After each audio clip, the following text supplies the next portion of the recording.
sais que je suis une jeune dame, je suis mariée, ça fait 8 ans aujourd'hui. Oui. Et là, je suis dans un dilemme parce que depuis mon mariage, ma belle-mère, elle m'a vraiment jamais acceptée. Telle que je suis, elle n'a jamais accepté.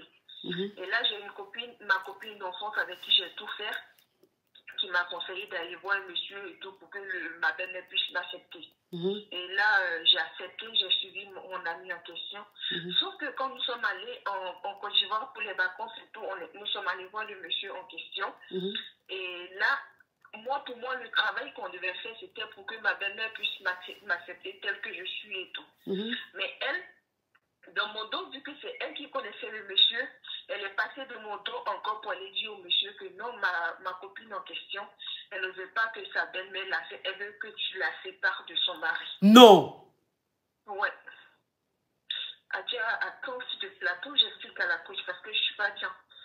Voilà. Du coup, elle allait dire au monsieur que je veux que, voilà, je voudrais que ma copine, elle a dit que tu la sépares de son mari.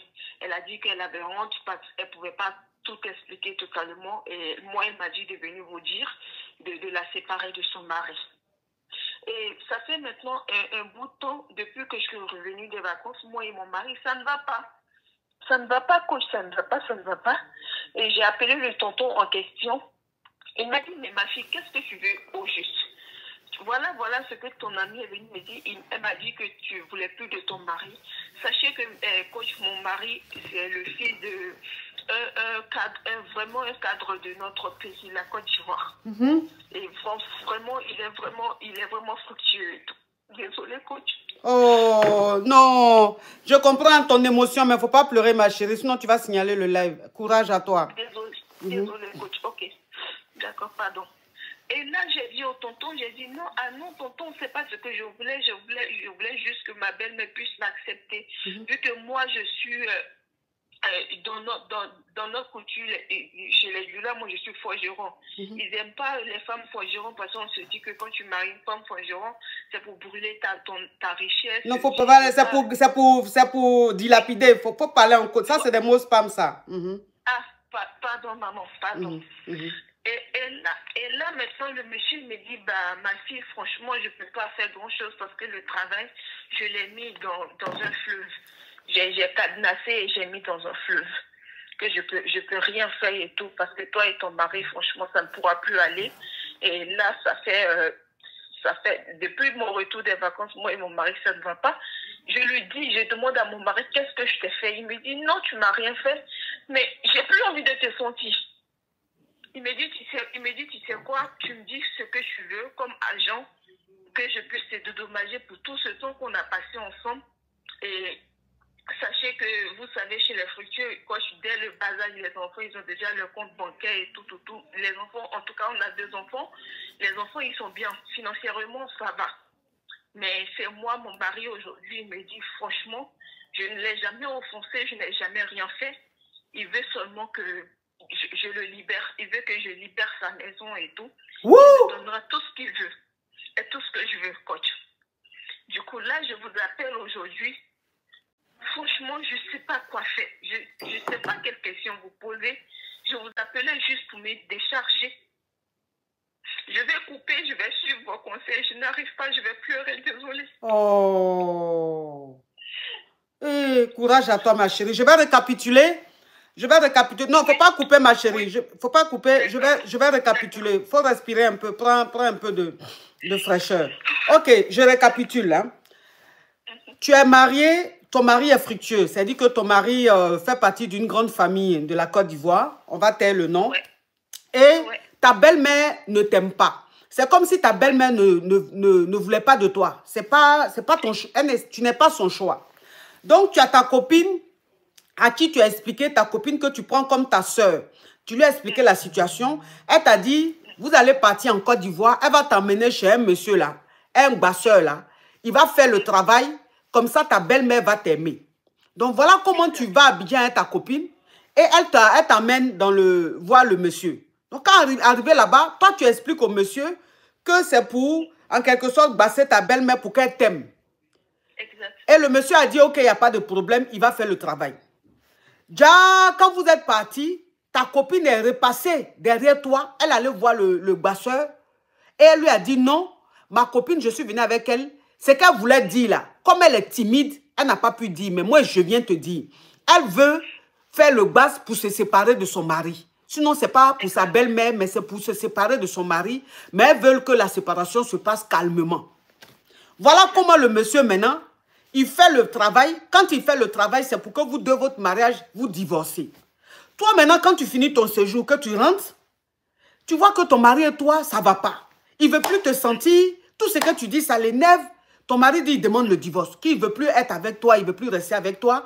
Et que tu ne lui as rien fait. Tu es une femme formidable, mais il ne t'aime plus, il ne veut plus rester avec toi. Qu'il peut même te dédommager. Dis ce que tu veux, la somme que tu veux, ce que tu veux, pour qu'il puisse te donner, pour que tu puisses te débrouiller. Lui, il ne veut plus. Toi, maintenant, tu appelles le marabout pour lui dire, ah, je ne comprends pas, je suis allée te voir pour faire un travail pour que ma belle-mère m'accepte.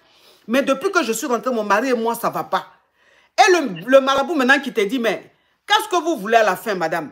Quand vous êtes venu ici, vous m'avez dit de faire le médicament pour que ta belle-mère m'aime, elle t'aime. Après, tu as envoyé ta copine pour dire que non, non, non, tu veux faire le travail pour que ton mari et toi vous séparez. Moi, c'est ce que j'ai fait. Encore, tu reviens, donc je ne comprends plus rien. Toi, maintenant, tu dis au monsieur que non, je n'ai jamais dit ça, que ma copine a menti. Moi, je suis venue te voir, c'était juste pour que ma belle-mère m'aime. Et le monsieur maintenant te dit que quand il a fait le travail là, il a mis ça dans le fleuve. Donc, il peut pas, il peut plus refaire pour que ça s'arrange. Exact.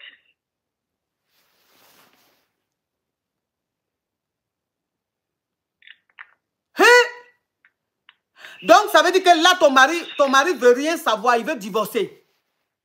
Quand je vous dis, au jour d'aujourd'hui, moi et mon mari, c'est comme si nous sommes en colocation dans la maison. Vous voyez, au fait, il ne veut plus me sentir. C'est pas comme on le dit chez nous. Oh, désolé, coach. Comme on le dit chez nous en Côte d'Ivoire.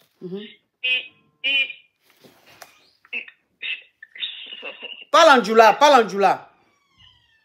Voilà, on le retient là, quoi. Il le rebola.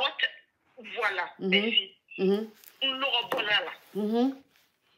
Et dans les causeries et autres, on a une amie en commun. On a une amie en commun avec qui on a fait la classe du terminal, à qui j'ai expliqué. Elle me dit que, de toutes les façons, notre amie en question, je t'avais dit de la laisser parce que cette amie en commun, elle est aux États-Unis.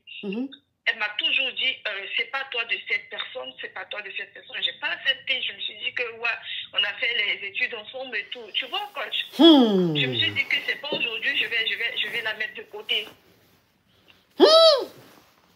Je vous jure, en fait, je vous appelle aujourd'hui, j'ai pas de questions parce que je sais pas, je sais que rien ne pourra arranger cette situation. Je vous appelle aujourd'hui juste pour me libérer en tant que grande soeur, en tant que tata et tout. Donc, ça veut dire que ta copine, là, elle veut prendre ton mari. En fait, il paraît que dans mon dos, elle disait que, parce que, vous saviez quoi, c'est grâce à mon mari que ses parents sont allés à la Mecque. Mon mari a fait partie de ses parents à la Mecque l'année dernière, son père et sa mère l'année dernière. Et mon mari, il avait acheté des terrains pour moi à Abidjan. J'ai même pris une maison. J'ai pris une maison spécialement un terrain, pardon, spécialement que mon mari, il a construit. Et j'ai mis ses parents là-bas parce que quand ils ont cassé le coin, ses parents étaient à Bobo, pardon. Donc, ça veut dire que tu as dit à ton mari de construire une maison pour toi. Tu as pris les parents de ta copine là, qui vivent dans cette maison-là. Oui. Et puis voilà ce qu'elle te fait. Je vous dis que ses parents, ils étaient à Boribana, quand ils ont cassé les ponts, ils n'avaient pas d'endroit où aller. Du coup, j'ai pris une maison, la maison que mon mari a construite. J'ai dit non, tes parents ne peuvent pas aller en location. Même si cela va me... Quelque chose que cela va me coûter, tes parents ne peuvent pas aller en location. Ce sont mes parents. Quoi, tu as faim? Qu'est-ce que c'est dit? Eh Allah!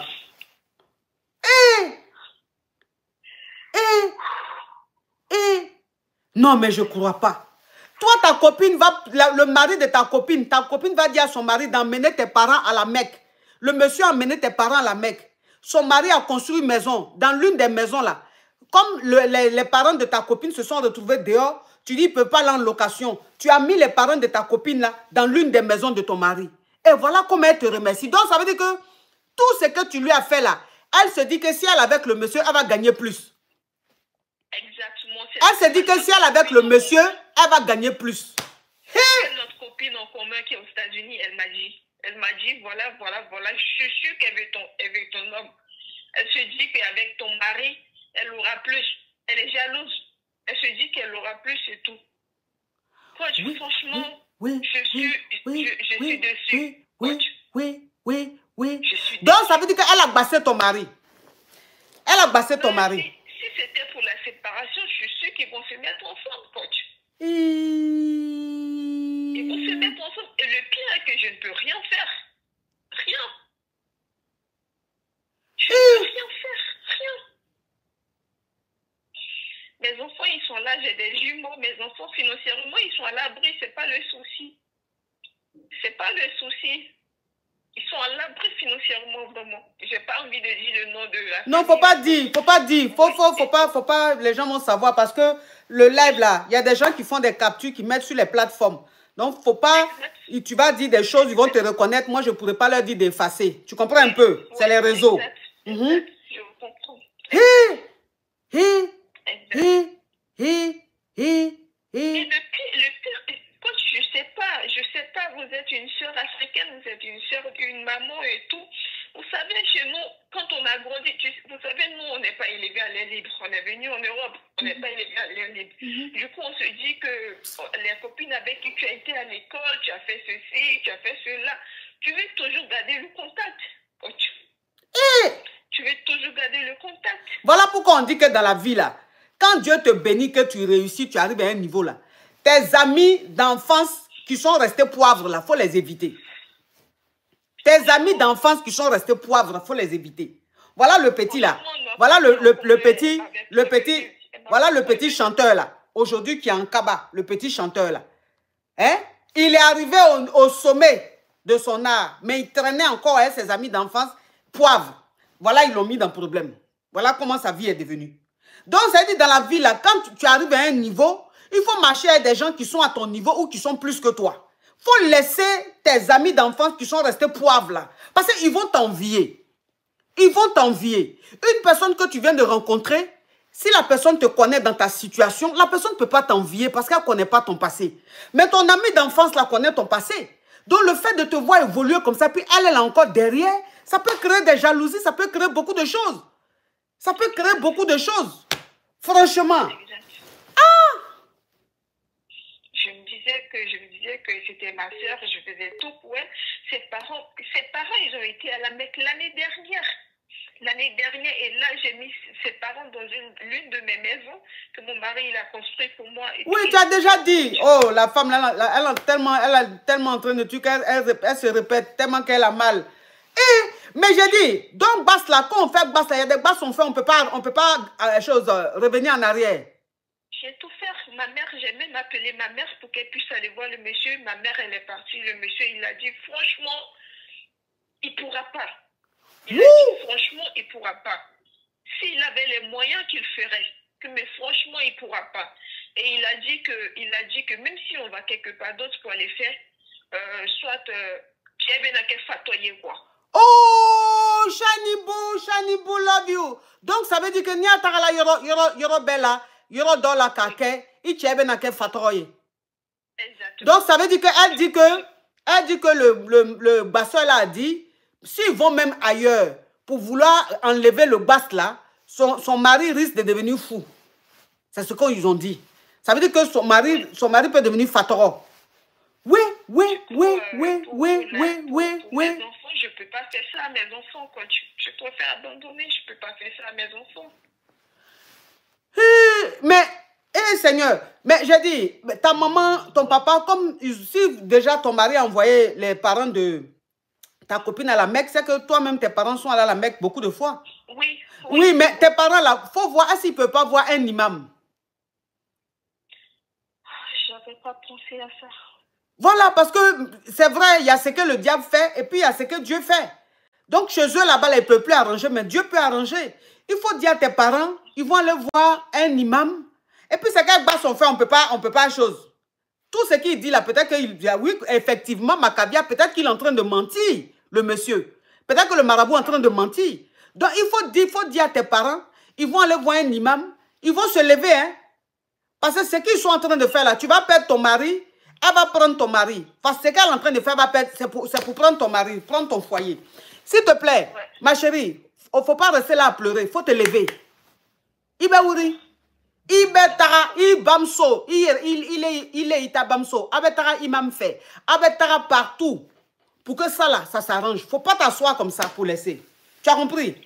Parce que le bien que tu lui as fait, tout le bien que tu lui as fait, Dieu est là, il voit, Dieu est témoin.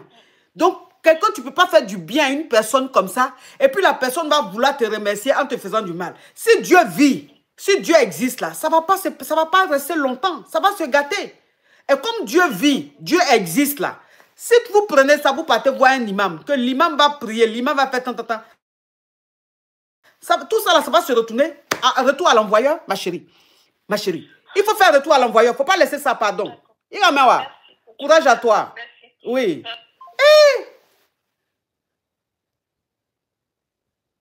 Les amitiés d'aujourd'hui là.